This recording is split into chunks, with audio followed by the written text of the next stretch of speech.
Welcome to the Cardboard Conjecture Podcast. This is a podcast about board games and RPGs, where a lot of opinions and conclusions are formed on the basis of incomplete information. This episode of Cardboard Conjecture is proudly sponsored by Amazing Stories Comics. Amazing Stories is the winner of the Joe Shuster Award for the best comic book store in Canada, and is a two-time finalist for the Eisner Award for Best Store Worldwide. The entire staff are true nerds who love pop culture as much as their clients. And Dragon's Den Games, Saskatoon's premier gaming store. Check out the board games, the RPG systems, and all the major miniature games, and a wide selection of gaming and RPG accessories. Dragon's Den Games, a haven for the imagination.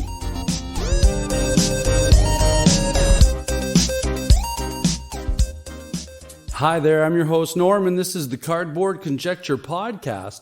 And on this episode, bringing back the Designers series, and very fortunate and very happy to have on the episode from Runehammer Games, Hankerin Ferinale, also known as Brandish Gilhelm.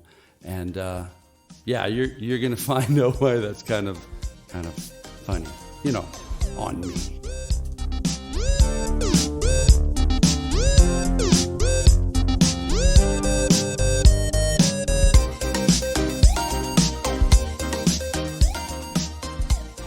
And welcome back. This is Cardboard Conjecture.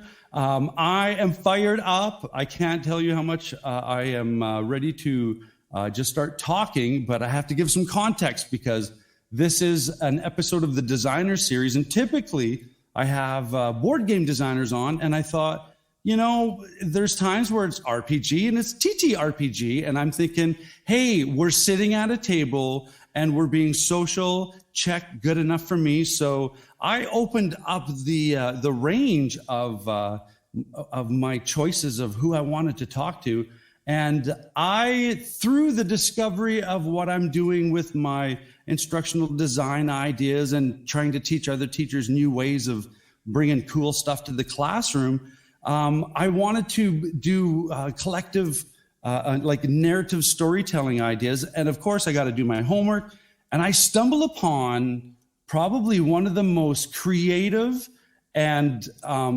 chop, let's get to it, ideas of playing role-playing games. And it was Index Card RPG, or ICRPG. And I'd like to welcome Hank.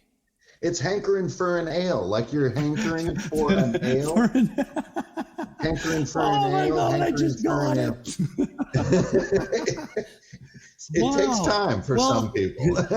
It's that Canadian in me. Hey, it's cold up here, eh? We're really like 6 to 8 weeks late. But Runehammer Games came about, and ICRPG is just this little gem that I've heard everybody talking about on YouTube.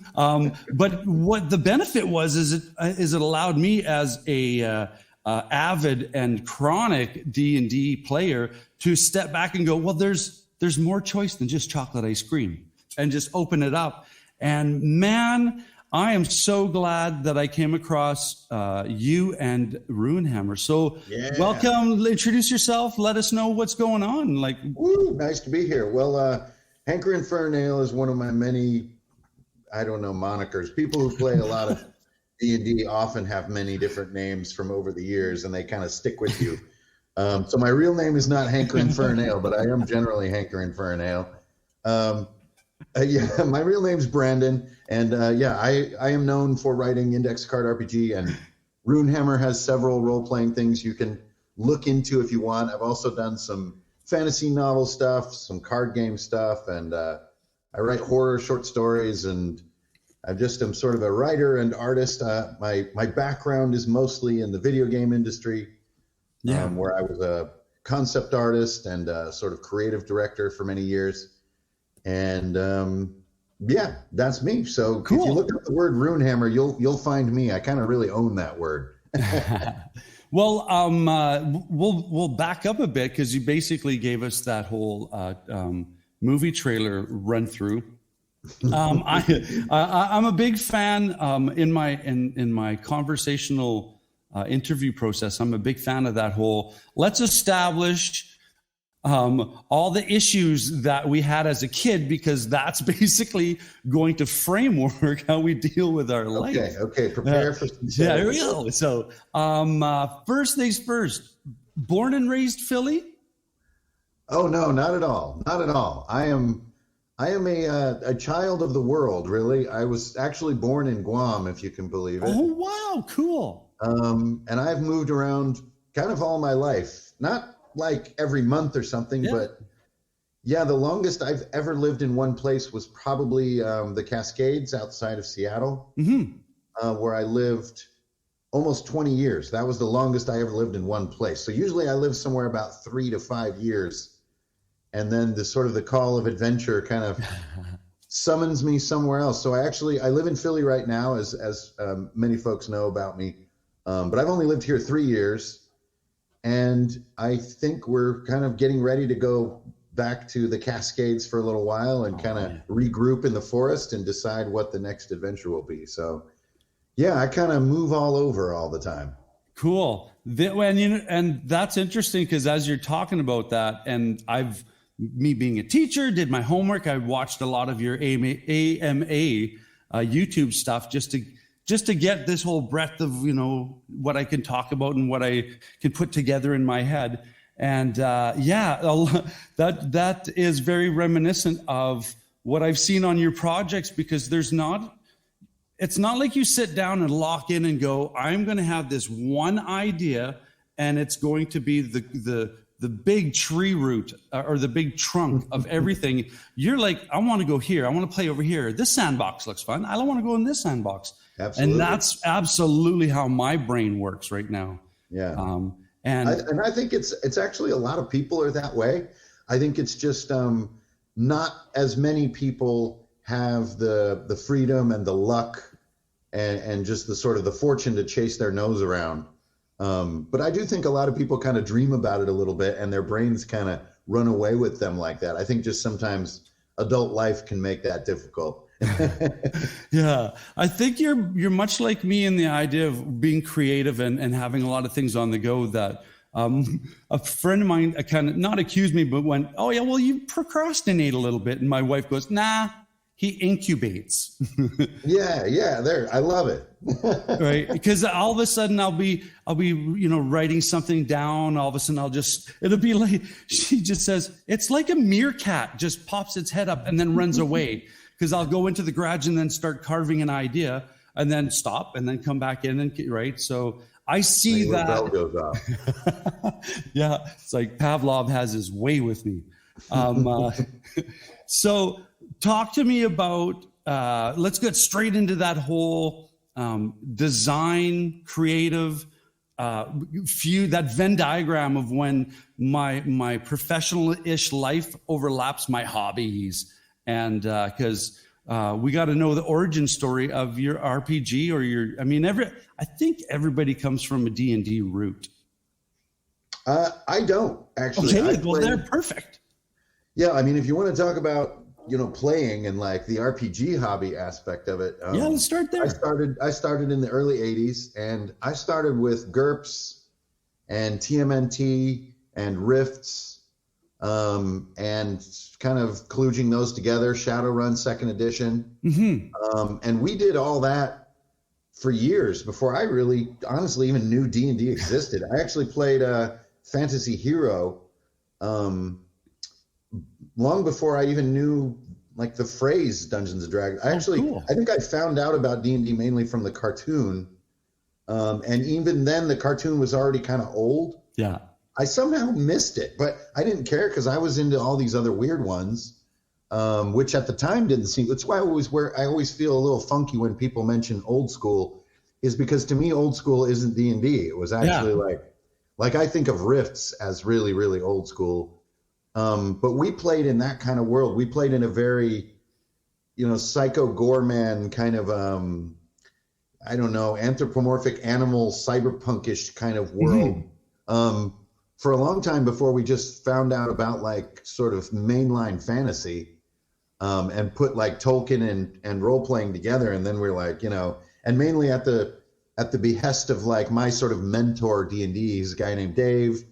He was about 3 years older than us, and he did his first little stint in the military, and then he had like a time back in our town before he wound up going to Germany or something. We had like a year and a half, and he ran our group, and he was the one who sort of, I think, like gateway drugged me into, like centerline fantasy. Yeah. And that's when I really found out about D&D. And also I found out about how Dave, especially being a little bit older than us high school kids, he had thrown off the yoke of being told what to do in a way. Mm-hmm. And so he would take ideas from anything. And we basically had a rule that if you could point to it in something, somewhere in front of the other players, it had to be accommodated by the table. Yeah. So there was no just whole cloth invention. But if you had any other book and you could kind of give a specific enough piece of text to say, like, this should be part of our game, then we would all kind of nod and be like, yeah. And collective consensus kind of thing? Yeah, and just that's how we came to have such low regard for any given book or system or setting of any kind. We just, and we weren't doing that because that was cool or better or anything. It's just what we were doing. We had really no purpose. And that's really where I sort of began. So by the time I got into college, and of course, you always have a group going, sometimes two groups, then that not only continued, but like so many, college kids out there in all generations, it's definitely when your mind opens up a great deal to the size of the world, different kinds of people, different levels of maturity and different age groups, and like Hunter S. Thompson. I've never read him. Exactly. Yeah, it's going in. It's going in the damn game. And so that's when we really started like mind expanding our D&D. We were playing out of the second edition rules cyclopedia with the dragon on the cover in college, but we were reaching a point where we were even hesitant to call it D&D. It was just our thing. And I thought that's what everyone did. And that is right about when the internet was invented, when I was in about the middle of college. And of course, with the internet, that really is this is a bit of a boomer speech I'm giving here, but that is truly when it like vastly changed. Yeah. And the pace of comprehending other people's weird, foible-y hobby styles like vastly accelerated. Up to that moment, you maybe had like, you were reading like Dragon Magazine, and maybe you like knew a guy in your hometown, and that was it. Like the bubbles were so independent. Know what people were doing. Yeah, everyone was on their own, and you kind of interpreted it your own way, and you really had and also it was kind of something that a lot of people were not comfortable talking about publicly. Well, it was like, rub your cheek and you nod your head and brush yeah. It's like give the and it really was something that a lot of people were embarrassed about, I think, or just maybe not embarrassed, but didn't want to bring it up. Yeah. And so it was so private. And I think that's where some of the sort of, as you mentioned, like tree roots from index card RPG came, is like this kind of irreverence about what you're doing. Like you really owe no one anything. Mm-hmm. Like it's yours. So why not just completely own it? And I don't think it's like anathema or counter to like playing within a system and knowing a system well and being in there and being by the rules and stuff. That rock on with that. I have nothing against that. I just wanted to be a voice for this kind of hermetic, kind of isolated, weird D&D cult that I came from, and lift it up and celebrate it. And that's what gave rise to the ICRPG book over time. Yeah. Well, following a lot of the AMAs that you have on your YouTube channel, I connected with, and again, from my side as being a teacher and, these published curriculums about this is how we want you to teach this. And here's an example. I'm the first one who goes, no, crap, I'll do it my way. Right. And I don't mean to be disrespectful, but it's sort of like, yeah, that's a nice perspective. That's a nice angle, but I have a better angle, and I'll do, it's like, I'll still be inside your lanes, but I'm going to give it my own flair.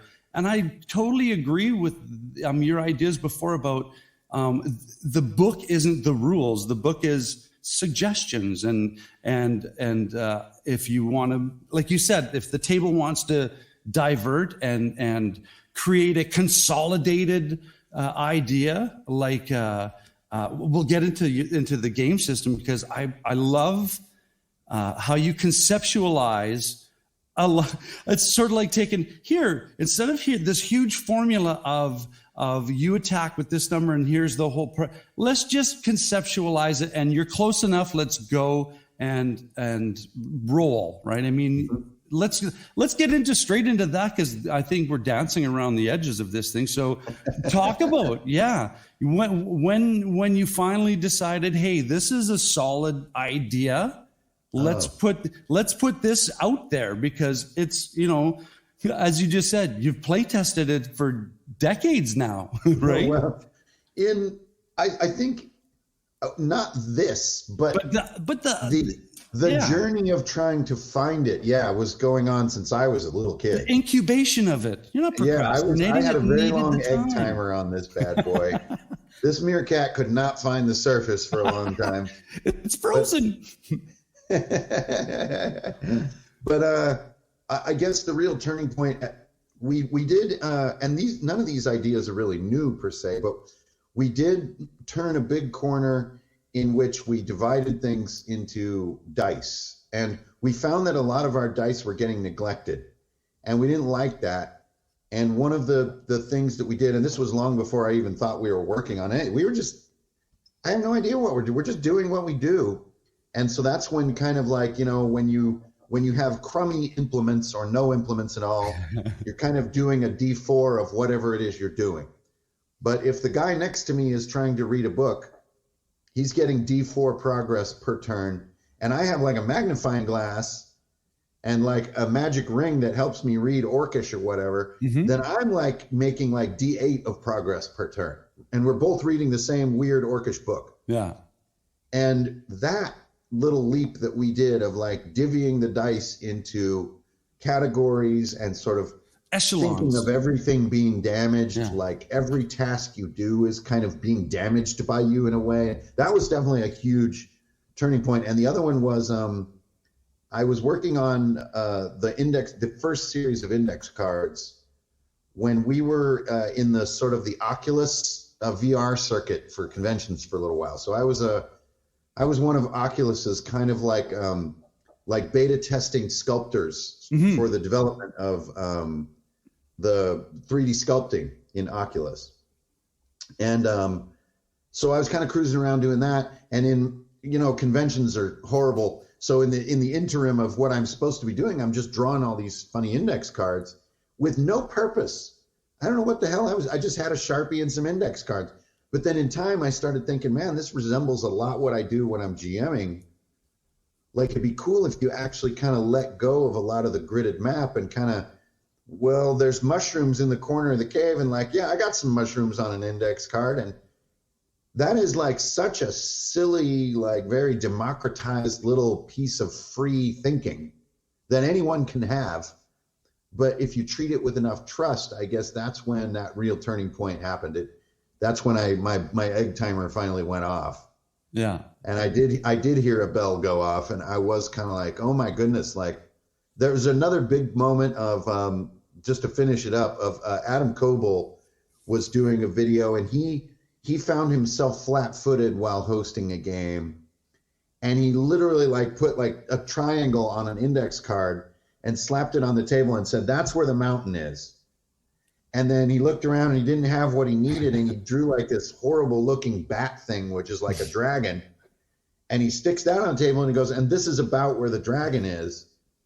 And that really like reinforced me hugely. Mother of invention, he had another right? index card that said like town on it or something. And I don't think in his mind he was really, it was survival, golden goosing at that moment. Yeah. I think he was just trying to get through the next few seconds, which so many GMs do every single game. Yeah. But to me, I was just like, oh my gosh, it's like, so I'm not the only one. And also this index card, this little piece of paper needs to be lifted up and celebrated. Like, this is where it's at. And you throw them away at the end of the game. you can tear them up and like make little folded fire out of them, and like you can make little people out of them, and you have this feeling like you're free with an index card, like it's kind of going in the trash anyway.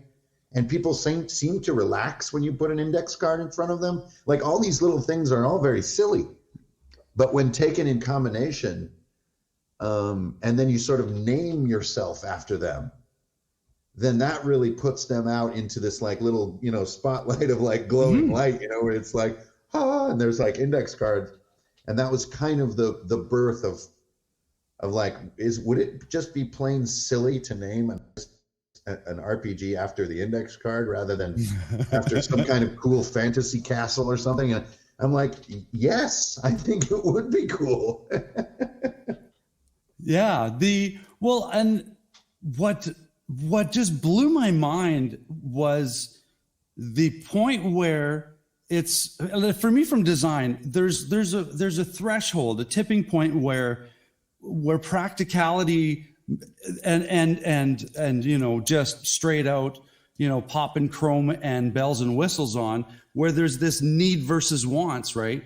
And I think that at least for me, what banged my brain instantly into the whole whoa was the straightforwardness of the Sharpie art. Like, I'm an old rock and roller, so right away I'm like, Sharpie, right? Or it's like it comes out. But totally. The fact that it's just simple here, and I mean, from my university brain, the concept is semiotics, right? Where it's just like certain symbols represent concepts, and you nailed it, because you're like, here's a patch of mushrooms, right? It can be this, or it can be, and in my narrative explanation, as my players are staring at that, that's all the brain needs to do, is just start painting this Salvador Dali picture that I'm not even aware they're painting. But you do need one little thing to hook their attention, and which I call the campfire at the table. So you're right, you can paint huge amounts of data in your mind around one small concept, but you do need something that people can lock in on together. Mm-hmm. And it can be a word, it could be a doodle, it could be full color, full 3D terrain, it can be all kinds of things. But if you don't have anything, I think it's extremely challenging to invite people to try to imagine something like that similar. Whole magic circle of just blank slate. That's a lot of trust. That's very difficult. And a lot of people get tense and kind of lock and up. they just want to be a participant on the periphery rather than an engaged participant. Absolutely true. I think I also completely dialed in, because of course I'm going to start watching third-party explanations of this and their interpretations of what you created, and I love and again, I'm going to throw out a nerd word here, Gestalt, right? Which is the whole concept of proximity and continuity. And the moment that these cards separated at a great distance mean nothing, but you bring them, like you said, and here's the opening to the cave, and there's a portcullis kind of thing, and here's a slime in the corner, and you just start dropping these cards on the table within a proximity, and boom, there's the room. I don't need walls. I don't need, grid pattern. A lot of the times, the theater of the mind is the most amazing IMAX, as long as you've got a proper, director in the seat of the GM or the DM, right? So, talk to me about that concept when you started figuring out what's like, well, this can be a room, or this can be a region, or it can be, that whole micro to macro kind of thing. Right. Well, when I was working in video games, my job in video games was somewhat dubious. So I was something between a level designer and an artist and a conceptual creator, and it's really honestly difficult to categorize at certain times in my career what the hell I was doing.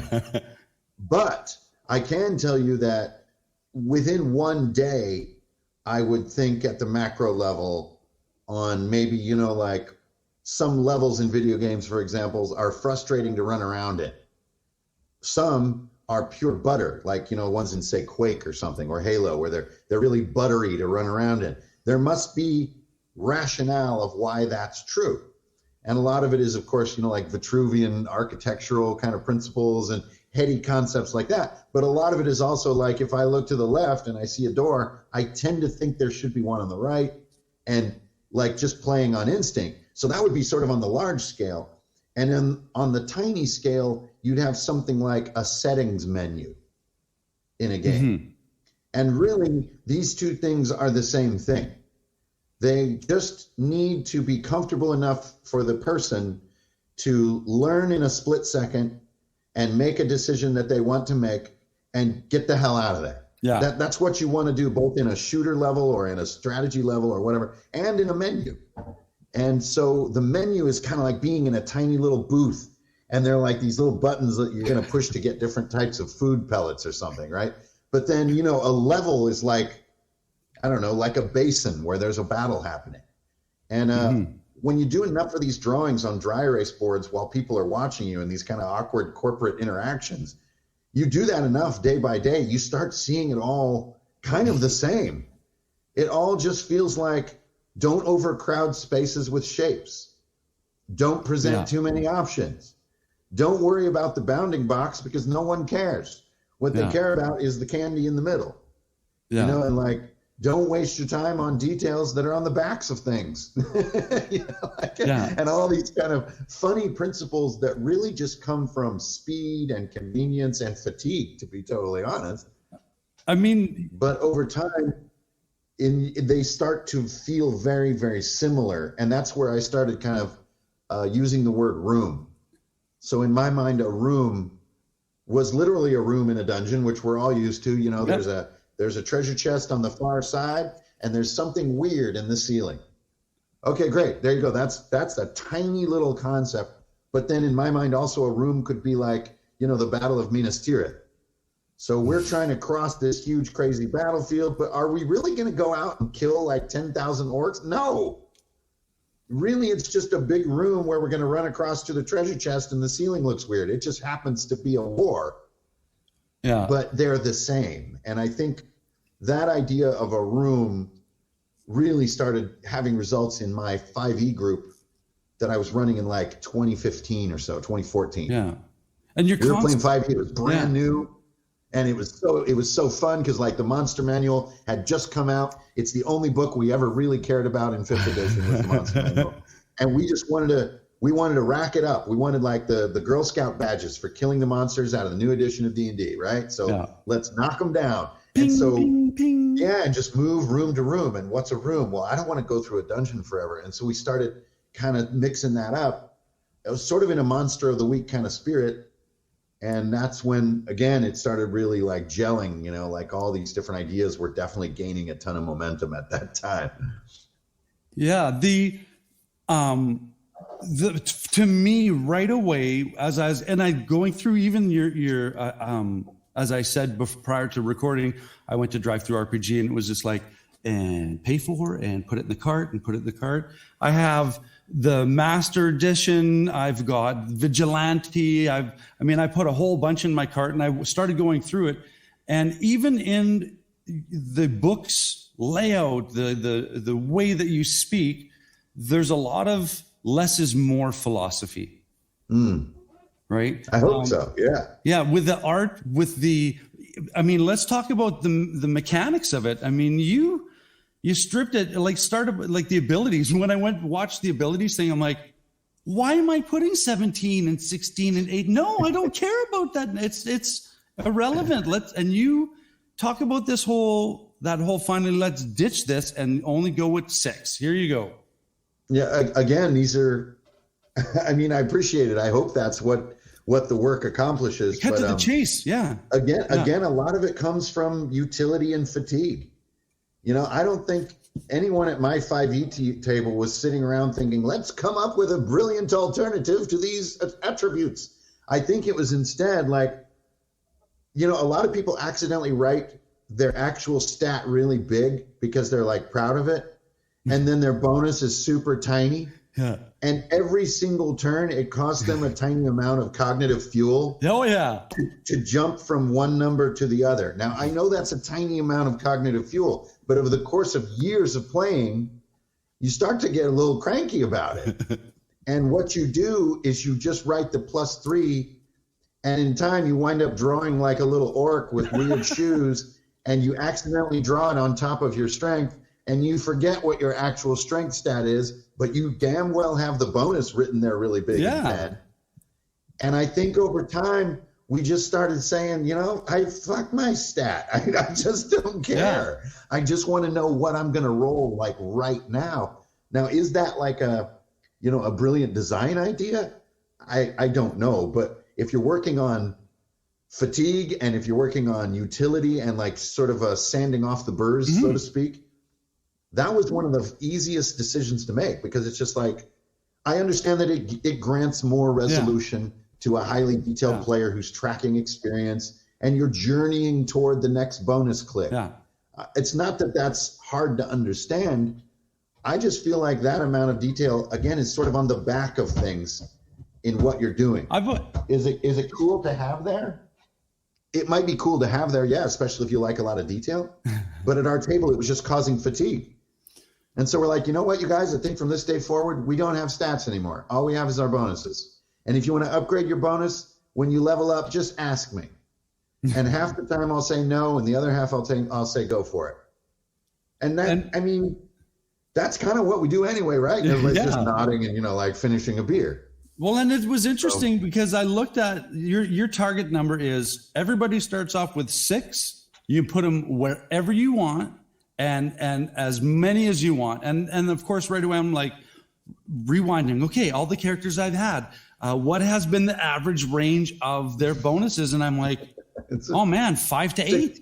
6 right? to 8, yeah. I mean, you hit that, as far as the bell curve goes, you hit the sweet spot, bang on. Yeah. And then, of course, you add on the rate. It's like, I think there's a race bonus. Well, yeah, I mean, once you get into the weeds, it's just like any other RPG. There are a million ways to bend every rule. But you've cleaned it up so much, though. There's to me, the mantra is as far as, and I'm not going to repeat your I think the what is it, the ode or the code. Oath. Yeah. But it's just this idea of let's get to telling stories and rolling dice, and the engine building, let's leave that to the mechanics. Let's just go, right? But I do appreciate that whole Pathfinder, nerd out and spend 4 hours rolling up your character and dialing it in and being a geek about it. But there's some times where it's just like, I have this term, I wrote it down so I wouldn't forget to tell you because I want to teach you my term. It's called PAF. It's the pissing around factor. And sometimes there's just too much pissing around where you're like, no. +2, go. Roll the dice. Let's go. Right? Yeah, +2, hit a 14. Show me what you got. Yeah. And let's continue the PAF idea of your number, your threat number.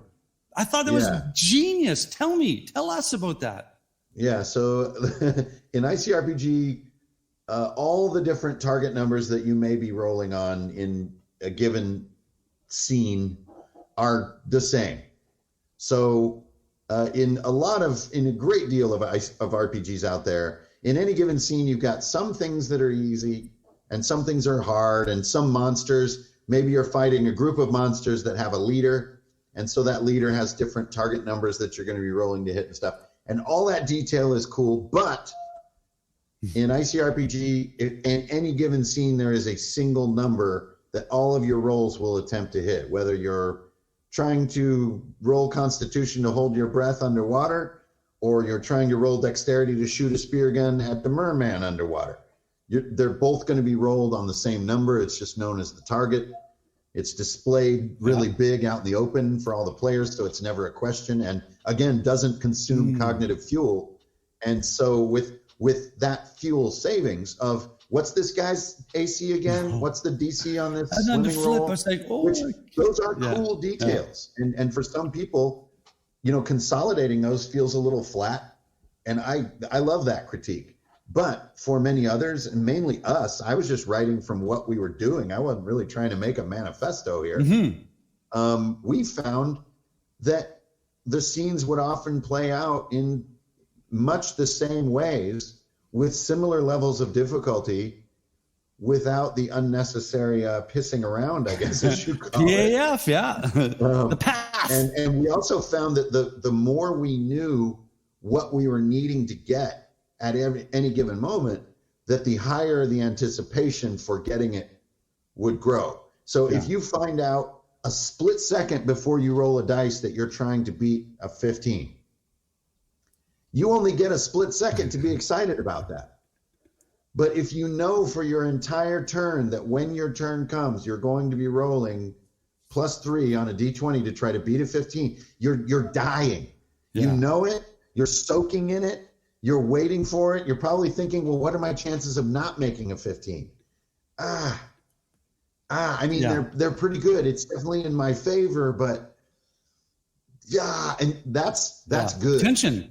That is a good thing for role playing. You touched on it, but you didn't talk about it. I mean, that target number is great. And a lot of the time it's like, well, I'm hiding behind this. How much cover do I get? You came again. It's like, let's make it easy, right? It's either +3 or -3. It's either a hard roll or an easy roll. I mean, straightforward. That must have been just an easy moment to go. Let's just, this is what it is.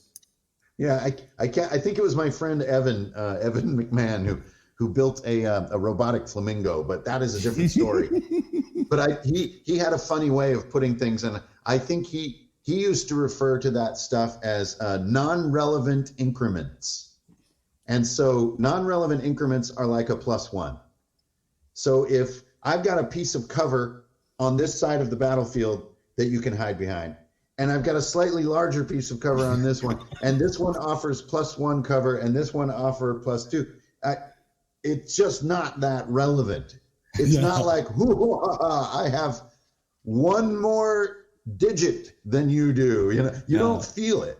And so we, after some testing, kind of landed on 3 as a very magical spot, where that is a relevant increment. So when you jump from 12 to 15, for example, which is the most common jump in ICRPG, you jump from 12 to 15 a lot when things are difficult or for whatever millions of circumstances can come up. But that happens a lot.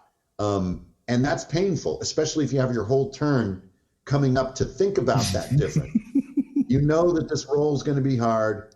You've been rolling on 12 all day. You're about to roll on 15. Is it the end of the world? Not really, but you can feel it. Oh, yeah. You can feel that difference, and it's kind of scary as 15's coming up at you. So, yeah, that's where the easy-hard system came from. Again, just fatigue. Not wanting to tell penalties and bonuses to players over and over and over. You just say the word easy, and that's code at our table for take 3 off the target. Yeah, shave. And so you find yourself saying, oh, well, could you go get me some coffee? And your friend says, well, that'll be easy. I have some in the pot. And it's just how we talk. And so if you mine that natural language, you just find yourself saying it instead of going, hold on, guys, I don't know what the penalty is for having rubber shoes on in this ice room. Yeah. Well, oh, no, it's just going to be hard to walk across this room in your rubber shoes. Oh, okay. Well, we know what that math means from natural language. And that's how it just gets to snowballing, like it really starts to become almost like a habit, like an addiction. You made me shout out in my own kitchen while I'm getting my coffee, because I had you going on YouTube, right, and listening and pouring my coffee, and then you were talking about an individual that jumped through a doorway into a black abyss, and and you said, you know what?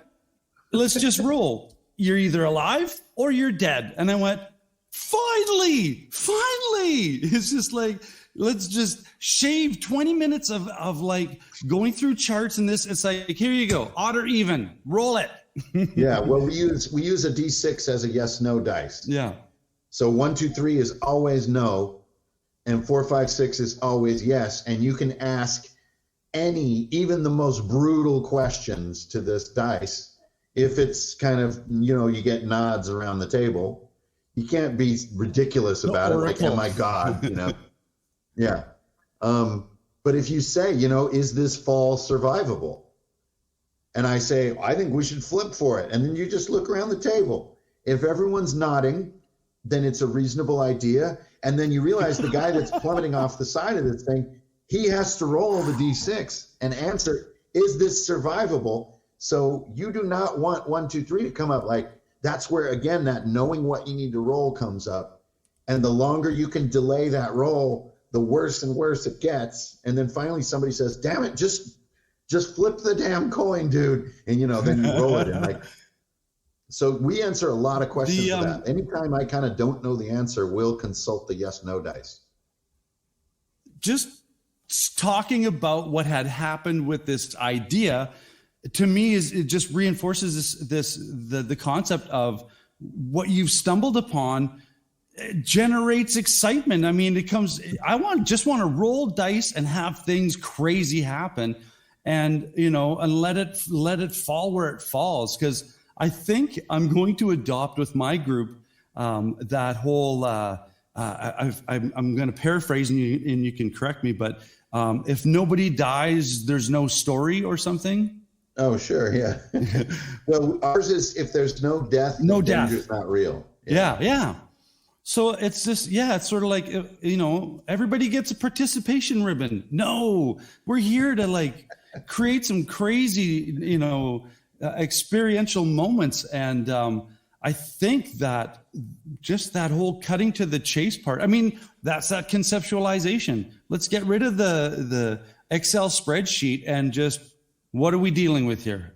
Yeah. Splat on the ground or you land it. Yeah. Now, a lot of hobbyists are in this hobby because of the cool synergy of math systems and probability systems and progression systems and how they play together to mitigate risk over time. And so we don't want to lose any of that stuff. And we also don't want to lose some of the quote unquote classic experiences of D&D, right? Like, which is, you have a gelatinous cube coming down a perfectly square corridor that it fits into. There's nowhere to go behind you. There's a skeleton suspended in the gelatinous cube, and it's lit from behind by a weird green light, and you're running out of time because it's coming to the end of the thing. Let's play this out. So you still need some of the things that many other systems do. So when I'm usually sort of trying to pitch a little bit the idea of ICRPG, it's always important to say, on the one hand, it is like cut to the chase, roll dice and embrace the moment, but you can never leave some of these key things behind. You do need the things that have made D&D satisfying for so long, for so many people of different intellectual involvement levels. And so that smoothness is good, but I know that a lot of people, when they hear the elevator pitch for it, they go, well, you're going to lose all the stuff. But then that's kind of where the next 340 pages of the book come into play rather than the first 40. Yeah. And which is, like I said, there's a lot of rule bending. There's a lot of stacking and synergy going on between different objects. And the kind of things can get a little, flibbity jibbity, a little crazy. Like you get into Yu-Gi-Oh level kind of wacko combos and stuff, which the deep player wants to do. So we need to accommodate both with our design ambition. And not that I have experience playing it, but I'm reading enough of it and reading it and having it kind of run in my head kind of thing. When I was reading through your leveling concept that doesn't exist, it blew my mind. And I'm like, okay, what is this again? I go back, that whole, go back to the top again, reread it. Well, what the hell? Right? Go back to the top, reread it.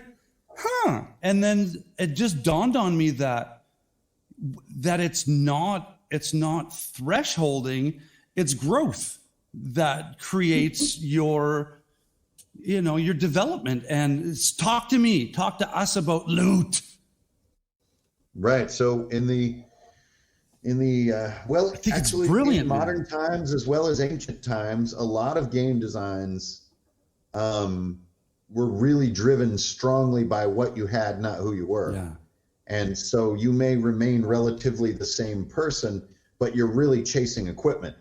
And countless games follow this philosophy. Even though your stats might be going up over time, I mean, you can look at examples from like first edition D&D all the way to like World of Warcraft. Your stats will develop over time, but really it's what you got. Yeah, you want the Destroyer of Worlds. You want, Deathwing's armor set. You want the set bonus on the armor.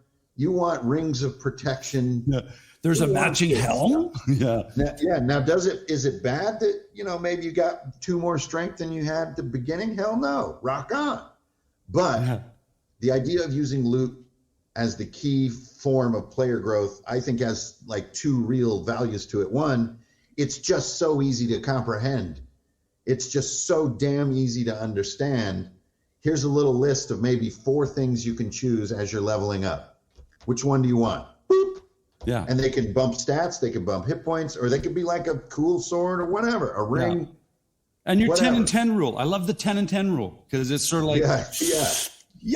And you can only hold so much. So, it's not just like infinite loot.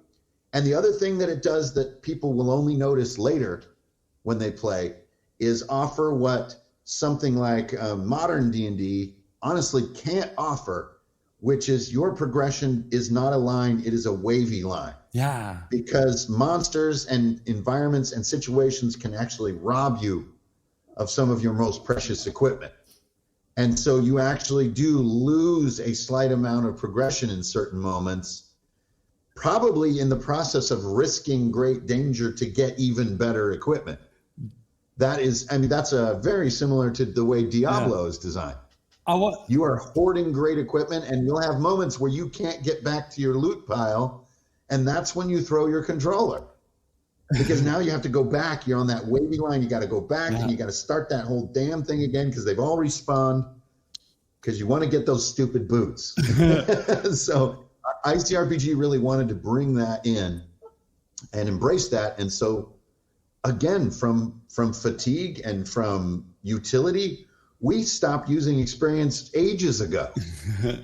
Not because we didn't like it or because there's something wrong with the design. It's brilliant. We're just tired. So we're like, dude, I've been level 6 for forever, bro. What's up? Yeah. And then somebody else at the table goes, yeah, I told you were awesome this session. I think you should totally ding level 7, man. You are on another level, literally. So you should be level 7 right now. And we'd all be like, mumbling about it. And I say, hell yeah, you just hit level 7, especially once you guys get to the tower or whatever. You realize you feel like you're more, and like, let's get you a sort of a milestone object of some kind. Milestones like, and oh shit, I just want to get my int score up. Yeah. Okay, then bump your int score by 1.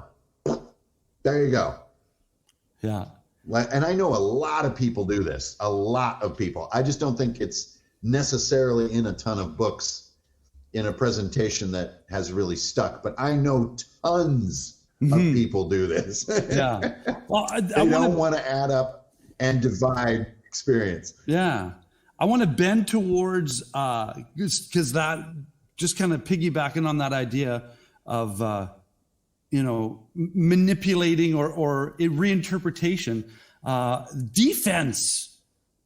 I can't wait to like introduce this to my students with this whole, explain defense. I've never, I'm solid D&D player, and I've never had to okay, we rollsies? Okay, I love rollsies. I'll roll up some D and see if I can, tuck up that shoulder and have the impact. Tell me about that. And you had mentioned too the degradation of your shield. Someone can get dinged up so many times until it turns into aluminum foil, right? Right.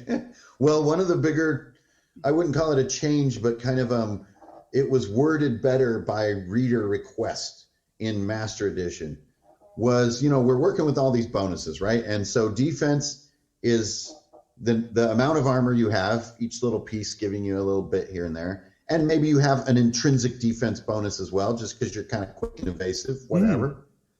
But a lot of people are sitting on +5 for their defense. Okay, so just like D&D for years, we just added it onto 10 as a free base to give you an armor class, right? People have been doing this since the dawn of RPGs, and that's all we were doing. But I don't know when it happened, but at some point, I did the same thing to that I had already done to the other stats, which is I said to myself, well, hell, it's not really 15. What it is +5. And it just at some point I said, like, okay, instead of this thing, rolling to hit you, this is like a breath weapon. So it's everywhere. So beat the target with your defense roll. And that is not just your passive armor state. That is you actively defending yourself against something that in the narrative the enemy sense, doesn't need to roll a hit for. And so it actually started really taking root that it was crazy fun for players to roll defense. I mean, so much so you kind of want half your monsters to not roll attack rolls. So it's like orcs throw spears and they're really good at it, bro. Yeah. They never miss. And the player's like, what? Yeah, sorry, they always hit. Like the sniper story, yeah. But you can roll defense and beat the target and at least block the spear as it's coming in. But the orcs never, ever miss. And that is not a drastically original idea. There are plenty of games that roll under your own stat, like Black Hack did it best. But we brought that in for defense so it would match all the other stats in its spirit. And also give that guy with the shield that's got like a bunch of dents in his shield, gives him that badass feeling. And it's another time to have your rust monster, or your corroder as we call them, is attacking you. And you go for that defense move and get your crit fail on it. Your shield is going to be dissolved by your corroder monster. But not because it made some kind of amazing attack. It's because you screwed up the defense. And there's something really satisfying about that. So it kind of player agency. I just love it, right? DM agency. From when I read this, I was like, yeah, I like this variation. You're using that spell too much. Here we go. We're going to put a timer on it. Tell me about timers, man. Burn. Yeah. I love the timer idea. I'm using that in my game because the tension. You put an egg timer and people are, what are you doing? What are you doing? Well, I don't know. TikTok, right? Let's go. Well, what happens at the end of the timer? We'll find out. The thing. Yeah. The next thing happens. Yeah, that was probably my biggest early impact video on YouTube. Was the time, and it had nothing to do with Index Card RPG either. It was just an idea for people to use. So you're rolling along, you're playing D&D, everybody's having fun, whatever. You just roll D4 and put it next to your book as the GM. You don't even have to say anything. I'll tell you, people can't stand it. What do you got there? They don't know what the hell. It's like sends a chill down their spine, I swear. And then in time, they see it come up and they're like, oh, no. But just spider monkeys trying to converse. What he's got? What do you do? Yeah. And they really learn to dread it almost more than any other role, because it means like it's coming. And it doesn't always mean doom. It doesn't always mean the ceiling is falling or something. But it usually means that whatever they need to get done, they might want to wrap it up because some other variable is about to enter the field. And it could be a friendly variable. Well, But even when friends appear, as D&D players know well, it can be disruptive to what you're doing. Not now, right? I love that idea of... Yeah, no NPC role play now. Yeah. I love that idea of... I refer to that sometimes as the knock at the door, right? It's like... Exactly. We were about to do this, but what do we do, right? Exactly. And speaking of that D4, I can see that D4 causing a lot of terror in regards to your interpretation of don't die on me, man. Tell us about it. Because I am using that because I think it just ratchets up that tension and forces their decision-making space to be a little more on the edge, because now, there's crucial consequences. Yeah, I mean, it's extremely simple. It's roll a nat 20 or get help in D4 rounds when you're down or you're dead. Yeah, period. And like tear up the page dead. Yeah. That is it. It is one sentence. And if you roll a 1 on your dying timer, you have got major problems. You are you're looking at maybe losing a character in the next like 2 minutes, because one round will pass of everybody going, what? And then and you the table get a nat 20 on your turn. That's it. Your character is gone, my friend. So it really cuts it down to the essentials. Let's insert like a good film editor. Because where that tension happens is the way you put your table order. There's no initiative. It's old school, counterclockwise. Yeah. And in your book, you've said that some groups will strategically put characters in certain places because of, we want the healer at the end of the order, The healer at the end. Yeah. Always put the healer at the end. Don't be a fool. And the healer should always sit to the right of the DM. Yeah. So when you talk about that death save on the one, the table just looks and goes, holy man, look at what we're doing and look at what we have. And the blood, I swear you could probably see the blood drop. Yeah. And we never thought of that as a game mechanic. We have played that way since I started playing. I never played initiative. Ever. Really? Oh, that's so cool. All we do for initiative is who goes first. And then from there, you just go around the table like any other game, because we found that initiative costs so much cognitive fuel. It was a constant question of whose turn it is.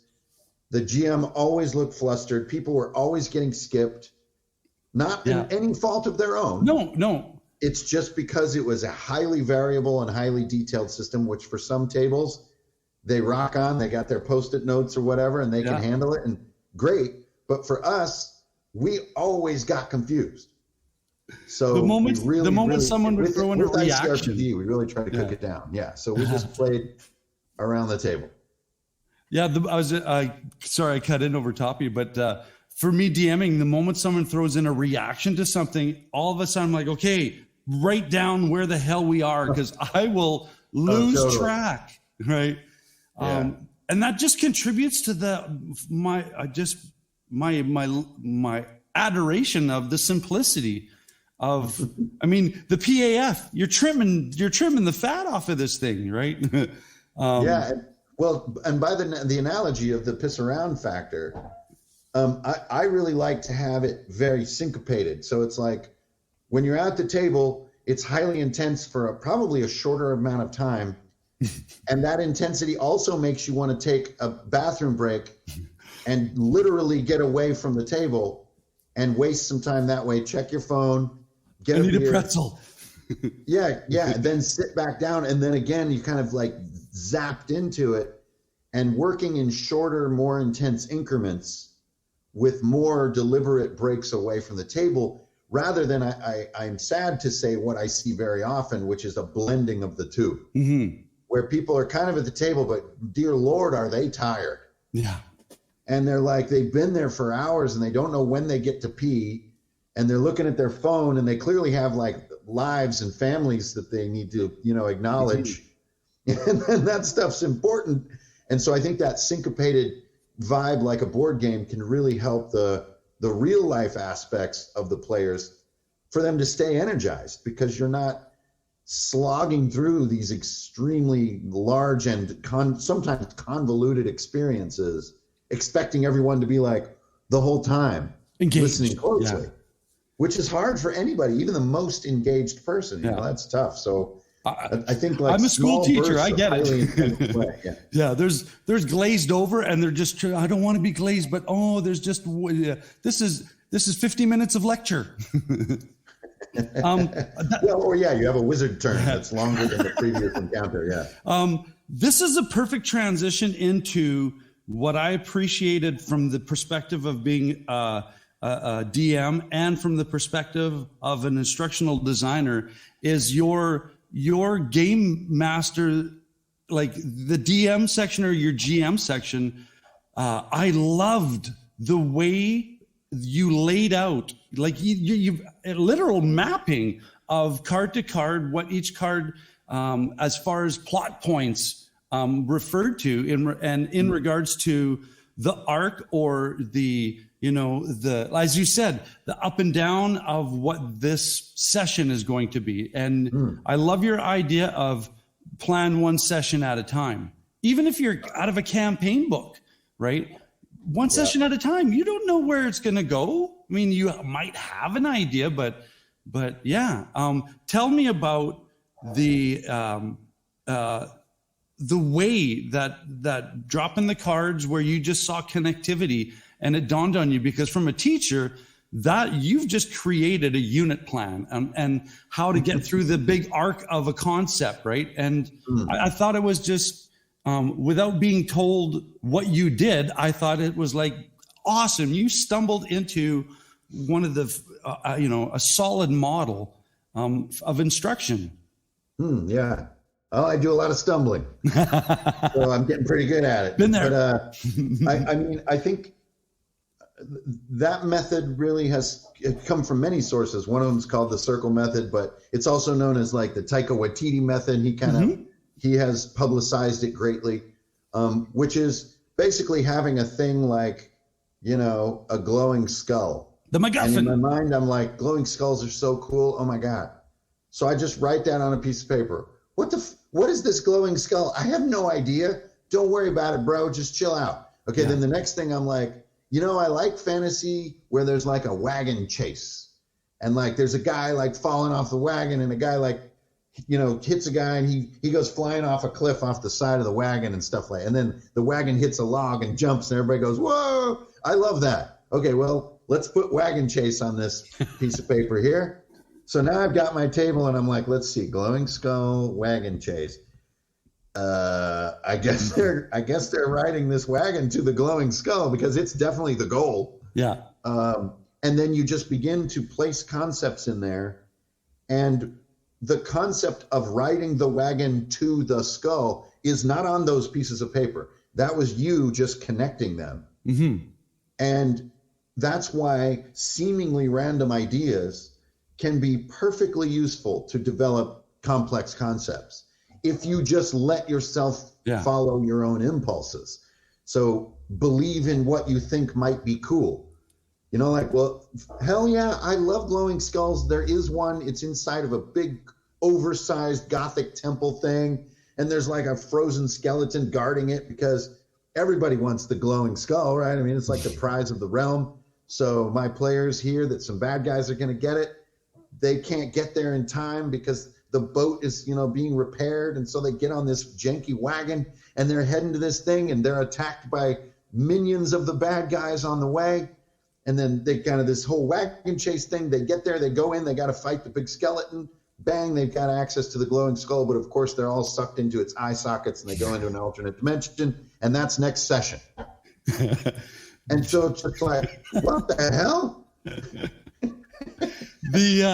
What just happened? But that's how you do it. That's how you try to connect what seem like silly ideas. Yeah, the relation. Kids do a lot. Kids do this every day. Just random idea one, random idea two, ridiculous connectivity matter. I'm done, and I want to say their ability to have relationships of unconcepted ideas. Like, I mean, I have two kids and they both are such different dynamic thinkers that every once in a while I'll go, hey, what do you think of this? And they'll, blah, blah, blah, blah. And I'll look at it and go, well, holy crap, I never thought of that. That's insane. Yeah. Yeah, exactly. Right. And it's probably, I mean, you could probably back this up that the more you do it, the more that this muscle starts to allow itself the ability to see those connected relationships or the potential to those connected relationships. A lot of people think that the hard part of creativity is like the doing or the recording, like the getting it down on something. Yeah. But I really think that the hard part is just trusting that you think something is cool, that it is cool. That is very hard for adults in the modern world. Like, is a glowing skull really that cool? Oh, well, there was that other thing where that guy already did it, and he did it so good, like, my glowing skull is probably going to suck. Or like, God, everything I make has skulls on it. Yeah. Why am I always going to the glowing skull? I do that every time. Cultists, like, every time. Or yeah, like, I'm kind of getting pigeonholed. Everybody's like expecting a skull in all my adventures. Or like that one guy told me that skulls are passe and they're from the 80s or whatever the hell. All this is just garbage and it's useless to the creative mind. If you're into skulls and wagon chases, just lay it down. just commit. And if you do these seemingly arbitrary things you're a fan of with verve, they come through awesome. You just got to give yourself to them and like kind of go for it. I think. Well, I totally agree, because it comes down to that idea of you're all sitting together, you're all wanting to collaborate, you're all wanting to have an exciting story. And I like the idea that you've said it in a few videos, let the dice decide. And if the fact that you roll out in the open, let the dice decide. Yeah. And that wagon chase may be the end of the adventure. There's a cliff, dude. Like, cliffs are bad. Yes. Or maybe they get caught by these guys, and then these guys they never wanted the skull in the first place. It was all a ruse because they want the heroes because of this guy's sister. I don't know. Cool. We'll figure it out.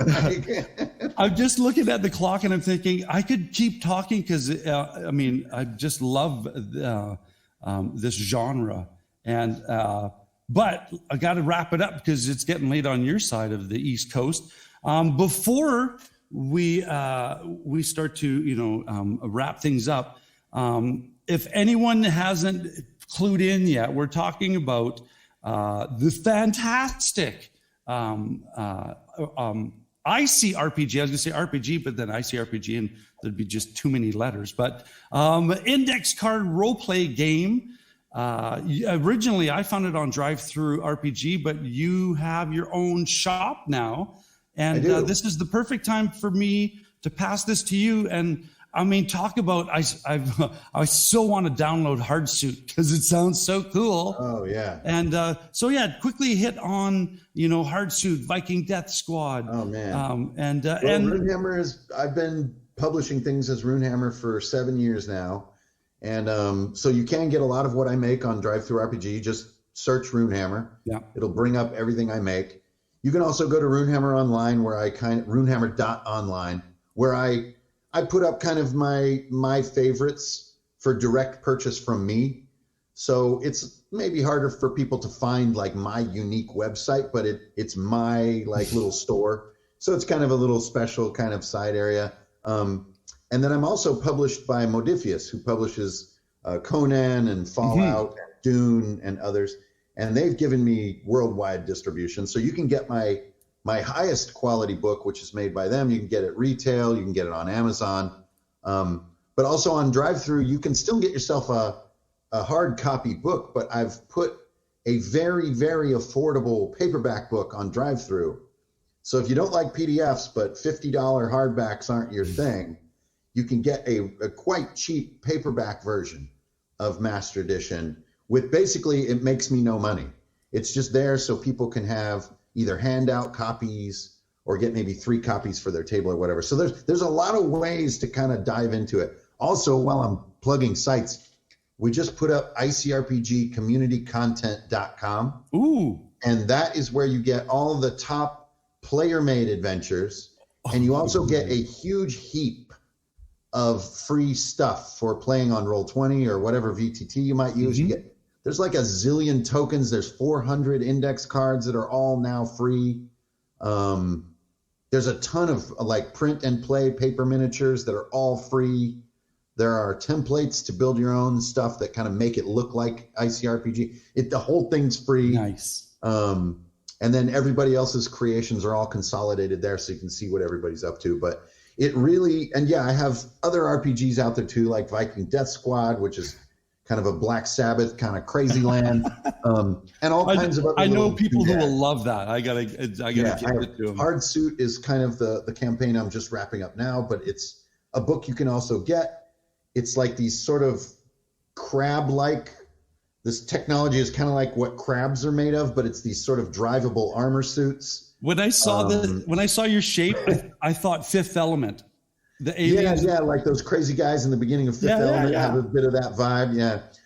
So it's a little crazier, but really is just a fantasy world at its heart with just this one oddity to kind of spin things. And there's a lot.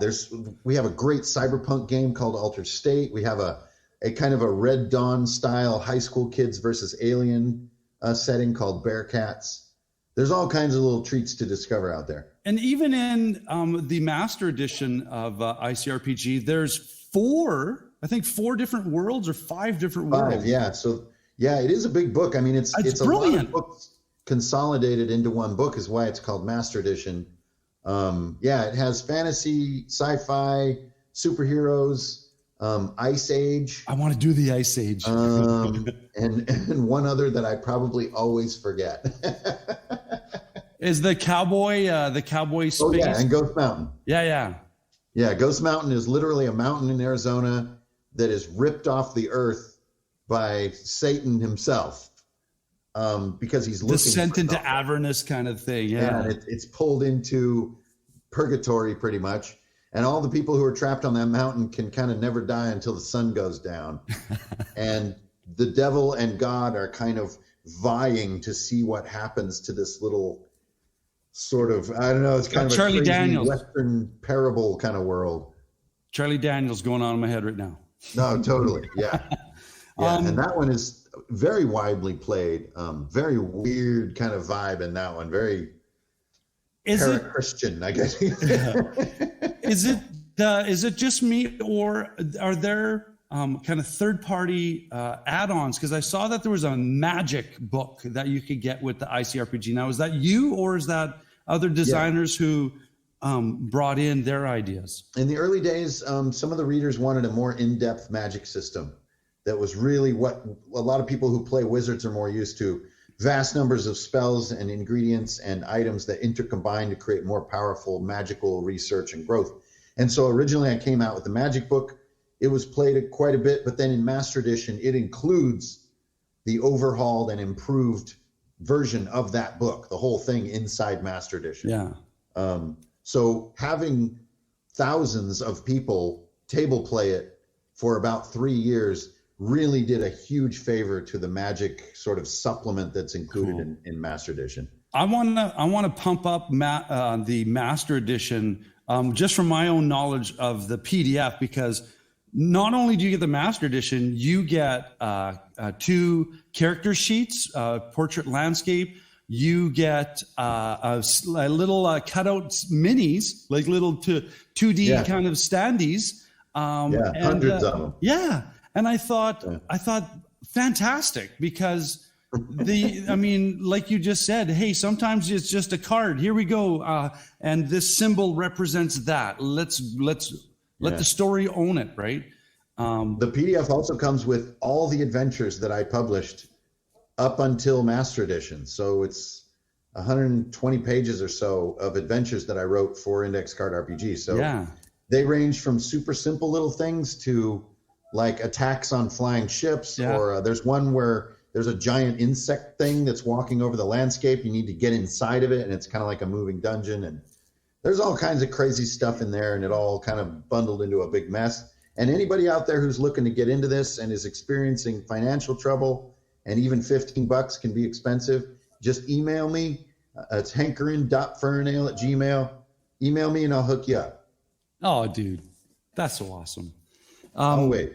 I can't thank you enough that this is, like I said, on the weekend, I'm doing all this homework and I was fired up. I'm like, I want to talk to this guy. So I messaged you, and immediately you're like, yeah, this sounds like fun. And I thought, okay, let the dice. I mean, I guess I'm rolling 20s. Let's do it. I'm going to keep rolling 20s until I crit fail and say something offensive. That sounds about right. Thank you once again for taking the time to come on the Designer Series, and I hope that everybody kind of moves over and has a look and takes the time to see the fun times like that come into this stream down, like the PAF of all ICRPG. Thank you so much once again. Thanks a lot, man. I really appreciate it.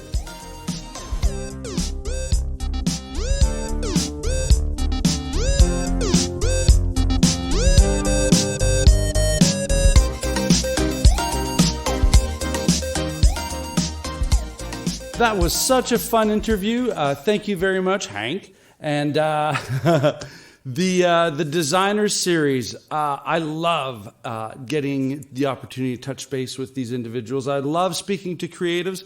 And you need to take the time to go check out drivethrurpg and check out Runehammer Games. You can also find the content of Index Card RPG Master Edition on modifius.com and runehammergames.com. So once again, thank you to Hank, and thank you to you for taking the time to listen. And we'll catch you later.